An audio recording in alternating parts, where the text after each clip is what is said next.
Howdy out there, folks. Today I'm going to be talking about this classic 1985 film directed by John Landis starring Jeff Goldblum and Michelle Pfeiffer called Into the Night. This is a Shout Select BluRay release and it's looks great. Has some interesting special features, including a new interview with John Landis and Jeff Goldblum, along with a documentary about B.B. King and his contributions to the soundtrack of Into the Night, which has a very distinct sound to it. Now, the movie itself is a bit of a mixed bag.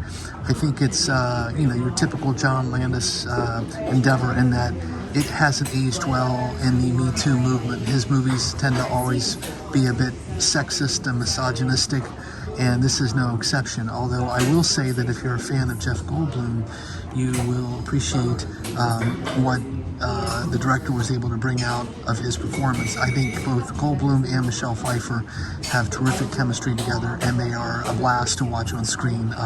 You can totally see how both became much bigger stars after this film. Arguably, Michelle Pfeiffer had already been introduced with her performance in Scarface, but I think both benefited from this part, even though the movie wasn't necessarily a big hit, at least in the States.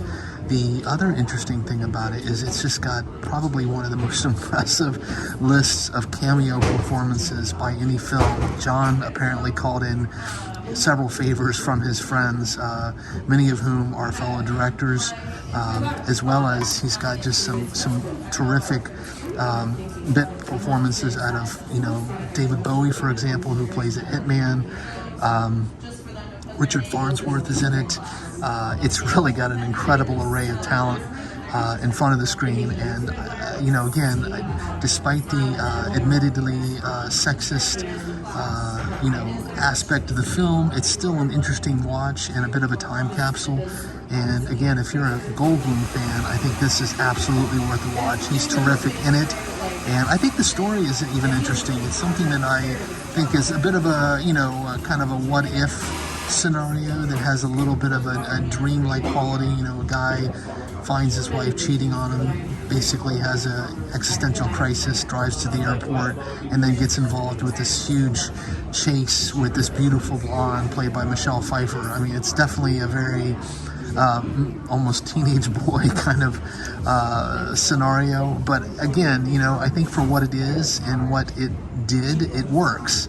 I enjoy the film, and I remember seeing it as a 14-year-old and rather being, transfixed by what I saw on screen. And of course, Michelle Pfeiffer looked lovely. But I think it's more than that. I mean, I do think that there's enough in here to warrant a watch and even repeated viewings, just from the point of view of kind of like a mid-'80s time capsule of LA at night. So I wouldn't say that this is like an A movie. I would probably rate the movie itself as like a B-. But then in terms of pop cultural significance and sort of a good moment in time representation of 80s in LA, I think it's a very good film, and certainly shelf-worthy as a combination of those two grades. I'm a big fan of Goldblum in particular. I think he is just a terrific weirdo, and he's always bringing something unusual to his parts. So on that note, I do hope everyone is doing well out there. Please stay safe, take care, and keep watching movies.